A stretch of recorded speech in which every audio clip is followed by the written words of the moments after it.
In terms of the impacts of the Arctic sea ice on a broader scale, in terms of how this might affect people living in the United States and Europe and so forth, the picture's a bit more complicated, but one of the things that's key to understanding the climate system is that the climate system's all interconnected.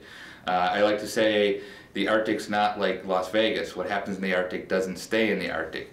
So when you have this big change in the Arctic climate system in terms of the sea ice and the energy being absorbed, that is going to have ramifications outside of the Arctic. And we're seeing some hints of that already.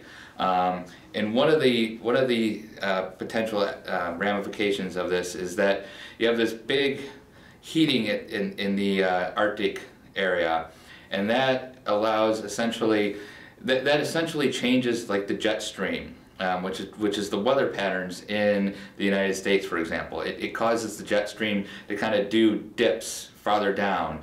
Normally the jet stream kind of runs from west to east, or west to east, and now it's kind of doing bigger dips.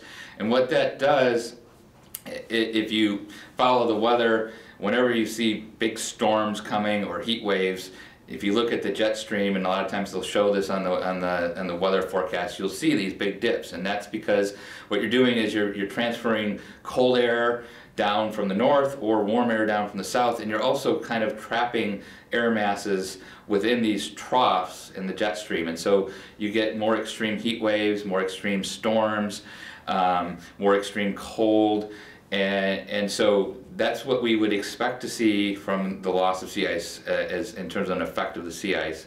And we have seen some hints of that. Now it's hard to attribute any single event, because these things have happened for years and decades, for as long as the weather's been going. But what you would expect to see is that these would happen more frequently and might be stronger. So a heat wave that used to typically last 3 days would now last 5 days or maybe 7 days. And so we're seeing some indications of that. It's still somewhat preliminary in terms of, are we seeing a real effect, or are we just seeing some statistical aberration? I think we'll tease that out as we get more data over the years, but it fits with what we'd expect to see from the sea ice, and so it fits, the piece of the puzzle fits. We're not sure it's exactly the same piece, but the right piece, but it fits.